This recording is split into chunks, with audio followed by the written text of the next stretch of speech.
الحمد لله رب العالمين والصلاة والسلام على رسولنا محمد طه الأمين. اللهم لا سهل إلا ما جعلته سهلا وأنت تجعل الحزن إذا شئت سهلا. رب يسر ولا تعسر وتمم بالخير إنك على ما أسأل قدير. اللهم افتح علينا فتوح العارفين. اللهم إنا نسألك علما نافعا ورزقا طيبا وعملا متقبلا وقلبا خاشعا ولسانا ذاكرا وجسدا على البلاء صابرا. السلام عليكم ورحمة الله تعالى وبركاته. Hurmatli ahli sunnat val jamoat aqidasida bo'lgan aka ukalar, opa singillar, yori birodarlar, mana bugun biz Allohning rahmati bilan taqdir taqozosiga ko'ra imomimiz Abu Hanifa rahmatullohi alayhi yozib qoldirib ketgan Fiqhul Akbar kitobi bo'yicha navbatdagi ma'ruzamizni boshlash arafasida turibmiz.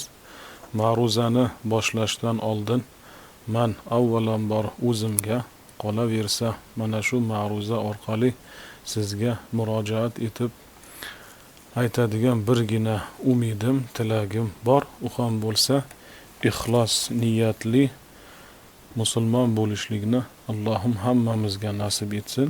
Niyatlarimiz doimo Alloh rizoligi uchun ixlos niyatli bo'lishlikni Allohim hammamizga nasib etsin. قال الإمام أبو حنيفة رضي الله عنه. إمام أبو حنيفة الله بنددن إمام أبو حنيفة دان راضي bo'lsin aytdilar: والقرآن كلام الله تعالى في المصاحف مكتوب. Qur'on bu Allohning kalomi. U mushaflarda yozilgan. Qur'on oyatlari Allohning azaliy va abadiy kalom sifatiga dalolat qiladi. Qur'on oyatlari Allohning azaliy va abadiy kalom sifatiga dalolat etadi. Va fil qulubi mahfuzun.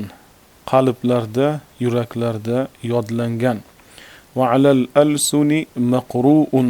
Tillarda o'qilgan, tilovat etilgan. Va alan nabiyyi alayhi salatu vassalamu munazzalun.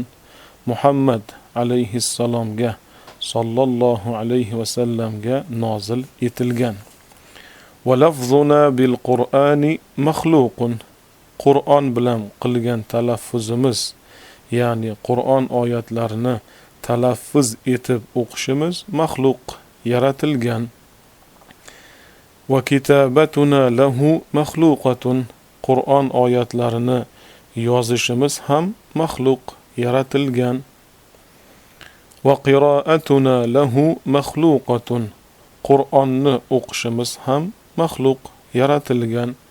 Val Qur'anu g'ayru makhluqin. Lekin Qur'on maxluq emas. Ya'ni Allohning kalom sifati azaliy va abadiy. Allohning kalom sifati yaratilgan emas. Qur'on oyatlari Allohning azaliy va abadiy kalom sifatiga dalolat qiladi. Mana shu o'rinda bir juda ham o'rinli mulohazani aytib o'tishimiz kerak. Qachonki aqida masalasi bo'yicha olimlar o'z shogirdlariga kalamullohi deb aytishganda ikkita ma'noni nazarda tutiladi.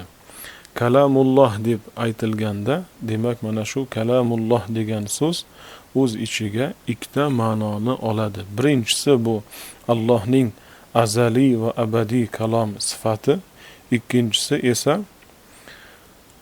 Jibril alayhissalom Allohning amri bilan Lavhul Mahfuzdan Muhammad payg'ambarga nozil etgan Qur'on oyatlari tushuniladi.